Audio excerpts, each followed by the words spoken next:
welcome back to Purnima's classes. This is Purnima, teacher trainer, and today we are going to learn the third part of moods of verb. In this video we are going to learn the concept of conditional mood and interrogative mood.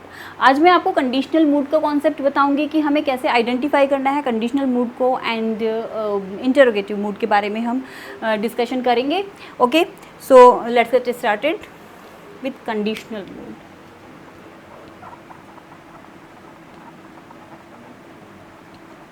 Conditional mood. देखिए conditional mood क्या होता है, जो condition को बताता है, जिससे हमें किसी परिस्थिति के बारे में, किसी कंडीशन के बारे में पता चलता है. इससे प्रीवियस वीडियो में जब हमने इंडिकेटिव मूड पढ़ा था तो मैंने वहाँ पे भी कुछ कंडीशनल सेंटेंसेस आपको बताए थे, जो कि मैंने बताया था कि वो इंडिकेटिव मूड में आते हैं. Actually conditional mood indicative mood से ही डिराइव हुआ है. सो यहाँ पे मैं आपको बताऊँगी कि conditional sentences and conditional mood में थोड़ा डिफरेंस है. कंडीशनल सेंटेंसेस 5 टाइप्स के होते हैं, जिसमें से मैं आपको बताऊंगी कि कंडीशनल मूड में कौन कौन से इंडिकेटिव कंडीशंस में आते हैं एंड कौन कौन से सब्जंक्टिव कंडीशनल मूड में आते हैं. तो चलिए मैं कुछ एग्जांपल्स यहाँ पे मैं कुछ एग्जांपल्स के साथ में आपको बताती हूँ. कुछ सेंटेंसेस मैं यहाँ पे लिख लेती हूँ ताकि मैं आपको समझा सकूँ. If you freeze water,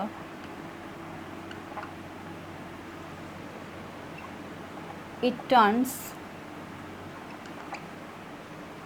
to ice. यदि हम पानी को फ्रीज करते हैं तो वो बर्फ में बदल जाता है.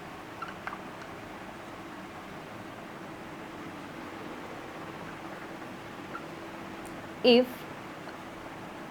she needs this pen, I shall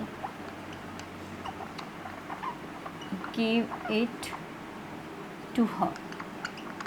यदि उसे इस पेन की ज़रूरत है तो मैं ये उसे दे दूँगी.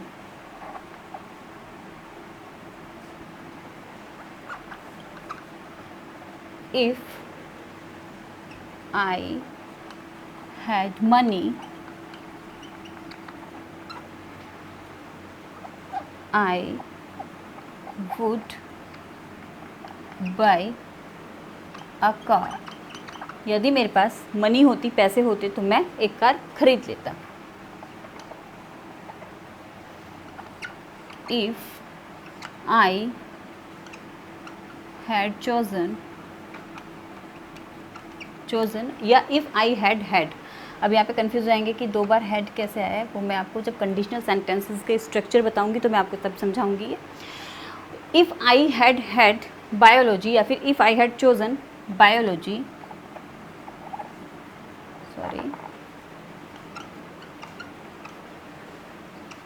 As my main subject,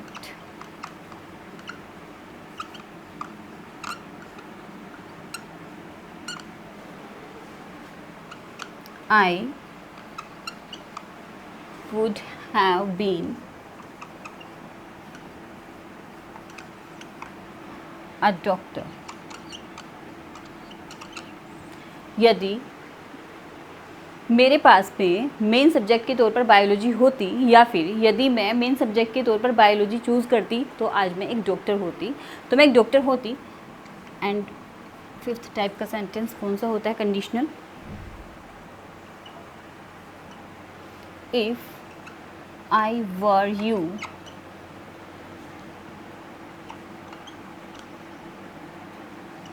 I would buy this. I would buy this dress. यदि मैं तुम्हारी जगह होता या होती, यदि मैं तुम होती तो मैं ये ड्रेस खरीद लेती. एंड इसी का ही सेम टाइप का ही एक और सेंटेंस ले लेते. दोनों एक ही स्ट्रक्चर से हैं. इफ़ आई वर अ फेरी,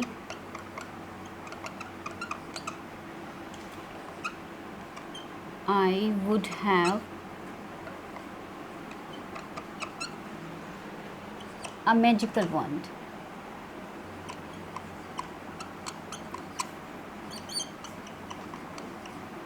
यदि मैं एक परी होती तो मेरे पास एक जादू की छड़ी होती। तो चलिए अब हम समझते हैं। देखिए ये सारे के सारे कंडीशनल सेंटेंसेस हैं। ओके, अब हम इनमें मूड देखते हैं। कंडीशनल मूड किस तरीके से मूड में हम देखते हैं। If you freeze water it turns to ice. यदि तुम पानी को जमाते हो, फ्रीज करते हो, तो वो बर्फ़ में बदल जाता है। तो यहाँ पे देखिए क्या है, ये एक फैक्ट को शो कर रहा है। ये एक फैक्ट को शो कर रहा है। ये तो यूनिवर्सल ट्रुथ है भाई, पानी को जमाओगे तो वो बर्फ़ ही बन जाएगा। ओके, और अगर मैं बोलती हूँ कि यदि पानी को 100 डिग्री पे गर्म करते हैं तो वो बॉईल होने शुरू हो जाता है। तो यहाँ पे दोनों ही देखिए, दोनों ही जो दोनों क्लॉज हैं ये हमारी प्रेजेंट में है एंड ये भी प्रेजेंट में है। ये किस चीज़ को, एक फैक्ट को शो कर रही है। ओके, ये एक फैक्ट को शो कर रही है। एंड सेकेंड सेंटेंस देखिए, if she needs this pen, यदि उसे इस पेन की ज़रूरत है, I shall give it to her, मैं ये उसे दे दूँगी। यदि उसे एक पेन की ज़रूरत है तो ये मैं उसे दे दूँगी। तो यहाँ पर देखिए क्या है, यहाँ पर ये प्रेजेंट में है एंड यहाँ पे ये फ्यूचर। ये वाली क्लॉज हमारी प्रेजेंट में है, इफ़ क्लॉज हमारी प्रेजेंट में है एंड जो हमारी मेन क्लॉज है वो हमारी फ्यूचर में है। ओके, तो यहाँ पे हमें क्या पता चल रहा है, कंडीशन किस तरीके की है। कंडीशन ऐसी है जो पूरी हो सकती है, जिसके पूरे होने की संभावनाएं हैं। ओके, ये कंडीशन पूरी हो सकती है, ये रेलेवेंट कंडीशन है।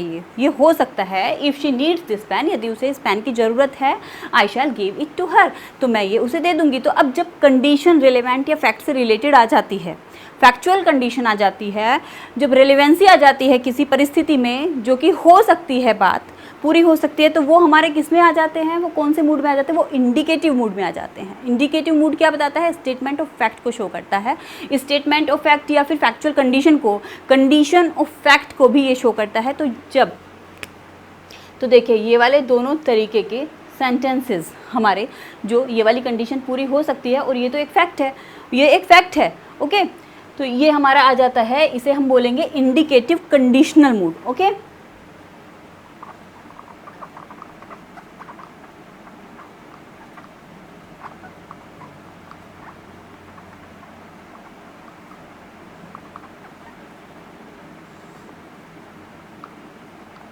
ये हमारा इंडिकेटिव कंडीशनल मूड को शो कर रहा है। तो ये वाले दोनों टाइप के कंडीशन, जो कंडीशनल सेंटेंसेस हैं हमारे इंडिकेटिव कंडीशनल मूड में आ जाते हैं। अब आ जाते हैं नेक्स्ट सेंटेंसेस पर। इफ़ आई हैड मनी, यदि मेरे पास पैसे होते, I would buy a car, तो मैं एक कार को खरीद लेता। यदि मेरे पास पैसे होते तो मैं एक कार खरीद लेता। तो ये बात क्या हो रही है कि ये रिलेवेंसी तो है, यदि पैसे होते, तो ये हमारा किस तरह का इम्पॉसिबल कंडीशन को तो शो नहीं कर रहा है। ये कंडीशन है अनलाइकली कंडीशन है, अनफेवरेबल कंडीशन है। यहाँ पे क्योंकि पैसे नहीं है, लेकिन अगर हो तो वो खरीद सकता है, यानी रिलेवेंसी तो है। ये बात हो सकती थी अगर उसके पास पैसे होते, तो ठीक है। तो यहाँ पर if I had money hypothetical condition को तो शो नहीं कर रहा है और ना ही ये पूरी होने वाली कंडीशन को शो कर रहा है। ये बात हो नहीं सकती क्योंकि तो पास्ट में हो चुकी। ये पूरी तो नहीं हो सकती, लेकिन ये हो सकती थी। रिलेवेंसी है इस बात में। यदि पैसे होते तो कार खरीद लेता, लेकिन अभी ये बात नहीं हो सकती है।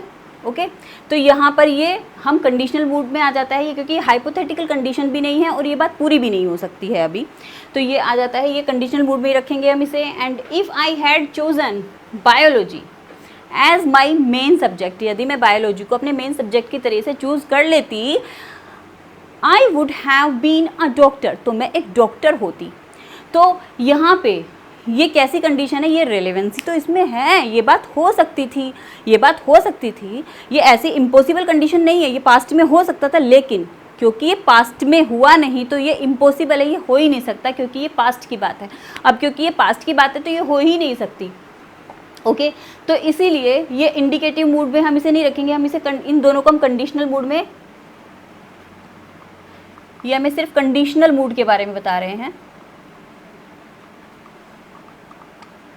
Conditional mood. ओके, ये दोनों सेंटेंसेस हमें कंडीशनल मूड में हम इन्हें रखेंगे, क्योंकि ये कंडीशन ऐसी है कि हाइपोथेटिकल भी नहीं है, ये हो भी सकती थी पास्ट में, लेकिन हुई नहीं, और अब इनका होना इम्पॉसिबल है क्योंकि वो टाइम बीत चुका है।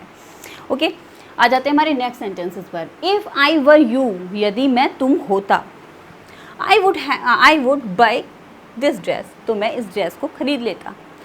यदि मैं तुम होती तो मैं इस ड्रेस को खरीद लेती, लेकिन मैं तुम हो ही नहीं सकती। ये सच्चाई है ही नहीं, इस बात में रेलेवेंसी है ही नहीं। ये ऐसे तो ये तो बिल्कुल ही इम्पॉसिबल कंडीशन है, ये तो हाइपोथेटिकल टाइप की कंडीशन है, क्योंकि ये कभी हो ही नहीं सकता। जो है वो वही रहेगा। तो इफ़ आई वर यू, यदि मैं तुम होता, तो यहाँ पे क्या है, ये बिल्कुल एक फॉल्स अजम्पशन है, ये बिल्कुल हाइपोथेटिकल अजम्पशन है, ये बात हो ही नहीं सकती सच। तो इसे हम किस में मूड में रख देंगे, इसे हम रखेंगे सब्जंक्टिव कंडीशनल मूड में। ओके, और ये भी इसी स्ट्रक्चर का एक और सेंटेंस ले लेते हैं। इफ़ आई वर अ फेरी, यदि मैं एक परी होती, आई वुड हैव मैजिकल वॉन्ड, तो मेरे पास एक जादू की छड़ी होती। लेकिन क्या इस बात में रिलेवेंसी है? ये तो सिर्फ एक हाइपोथेटिकल विश को शो कर रहा है। ऐसी विश जो कभी पूरी नहीं हो सकती, ना तो पास्ट में ये पूरी हो सकती थी। दोनों ही कंडीशंस ऐसी हैं कि जो ना तो पास्ट में ही पूरी हो सकती थी, ना ही फ्यूचर में पूरी होंगी, और ना ही ये प्रेजेंट में पूरी हो सकती हैं। तो ये इस तरीके की दोनों कंडीशंस हैं। तो इस तरीके के जो मूड होते हैं, जब हमारे कंडीशनल सेंटेंस में हमें इस तरीके का मूड मिलता है, तो वहाँ पर हम वो हमें सब्जंक्टिव मूड में चला जाता है, वो सब्जंक्टिव मूड में उसको रख दिया जाता है। तो ये आ जाता है सब्जंक्टिव कंडीशनल मूड।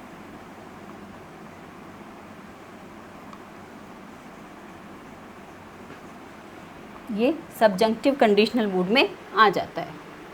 ओके, ये सब्जंक्टिव कंडीशनल मूड में आ जाता है। देखिए यहाँ पे आई के साथ में वर यूज़ किया है, या अगर यहाँ पे ही होता, शी होता, कुछ भी होता, जब इस तरीके के हाइपोथेटिकल कंडीशन को शो करने वाली सेंटेंसेस होते हैं, हाइपोथेटिकल विश होती है, या फिर कोई फॉल्स अजम्पशन होता है, तो वहाँ पर कोई भी सिंगुलर सब्जेक्ट के साथ में भी हमेशा वर का यूज़ होता है। वॉज का यूज़ यहाँ पे अगर होता तो वो गलत हो जाता। इफ़ आई वाज यू, अगर यहाँ पे वॉज का यूज़ होता तो वो गलत हो जाता। तो इस तरीके के जो हाइपोथेटिकल कंडीशन वाले सेंटेंसेस होते हैं, जो बिल्कुल ही झूठ के ऊपर, मीन्स सिर्फ एक कहने के लिए ही होते हैं बस, तो वहाँ पर वर का हम यूज़ करते हैं। ओके, चलिए, मुझे लगता है अभी आपको कंडीशनल मूड में डिफ्रेंशिएट करने में इजी रहेगा, क्योंकि कभी कभी क्या होता है ना, कन्फ्यूज़न क्रिएट कब होता है, जब हम इंडिकेटिव मूड पढ़ रहे हैं और वहाँ पे हमें एक सेंटेंस कंडीशनल मूड से दिख गया है, तो फिर हम कंफ्यूज हो जाते हैं। क्योंकि आजकल कंडीशनल मूड अलग से भी पढ़ाया जाता है, अलग कैटेगराइज किया गया है उसे। तो कंडीशनल मूड पढ़ते हैं तो वहाँ पर भी कंडीशन दिखाई देती है। जब हम इंडिकेटिव मूड पढ़ रहे होते हैं, वहाँ पर भी एक दो सेंटेंस हमें एग्जाम्पल में मिल जाता है कंडीशनल मूड का। एंड जब हम सब्जंक्टिव मूड पढ़ते हैं तो वहाँ पर भी कंडीशनल सेंटेंस मिल जाता है। तो बड़ा कन्फ्यूज़न क्रिएट हो जाता है। तो इस तरीके का कन्फ्यूज़न नहीं होना चाहिए। आई थिंक आपको ये समझ में आ गया होगा कंडीशनल मूड कि किस तरीके से अलग अलग कंडीशनल सेंटेंसेस अलग अलग मूड्स को शो करते हैं, कौन कौन से मूड्स को शो करते हैं। एंड कंडीशनल सेंटेंसेस का जो पूरा स्ट्रक्चर है, ये वाले सारे स्ट्रक्चर हैं ग्रामेटिकली, ये मैं आपको नेक्स्ट वीडियो में समझाऊंगी। वहाँ पे हम शुरू करेंगे जितने भी टाइप के कंडीशनल सेंटेंसेस होते हैं, तो उसका कॉन्सेप्ट मैं आपको नेक्स्ट वीडियो में बताऊँगी। तो चलिए अब हम देख लेते हैं इंटरोगेटिव मूड के बारे में। तो चलिए अब आ जाते हैं इंटरोगेटिव मूड। वैसे मैंने लास्ट वीडियो में भी आपको इंटरोगेटिव मूड के बारे में बताया था, वो इंडिकेटिव मूड का ही एक पार्ट है वैसे।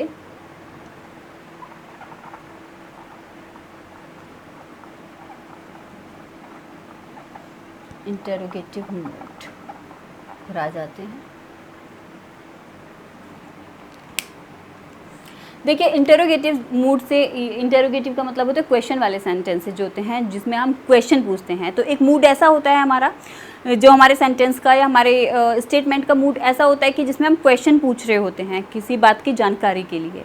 तो जहाँ पे क्वेश्चन पूछे जाते हैं तो वो इंटरोगेटिव से बोलते हैं। ओके, क्वेश्चन सेंटेंस को इंटरोगेटिव सेंटेंस बोलते हैं। एंड इंटरोगेटिव मूड यानी क्वेश्चन पूछने वाला मैनर। कौन से मैनर में हम क्वेश्चन पूछते हैं? तो देखिए यहाँ पे क्वेश्चन पूछने के हमारे दो मैनर होते हैं। तो हम yes no question,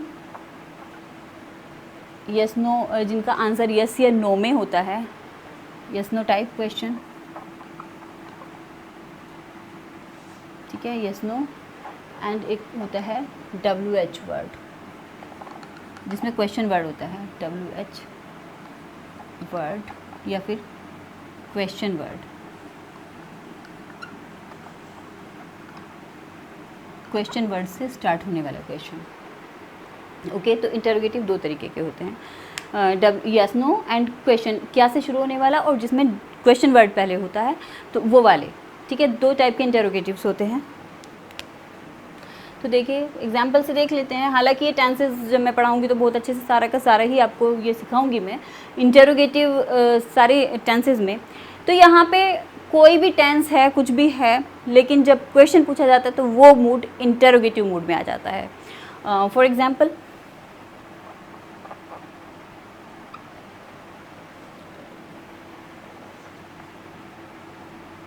do you have money?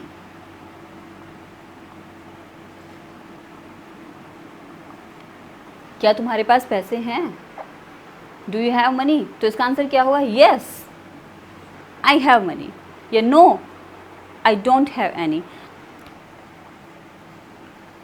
Does she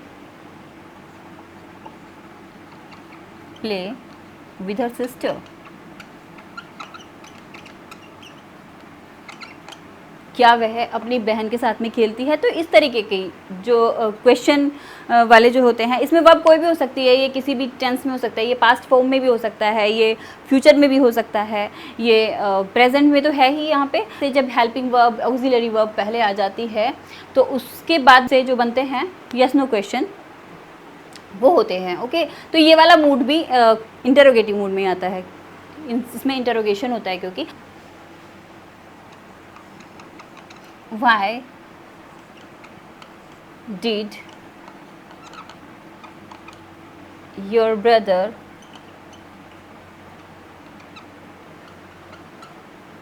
help his friend?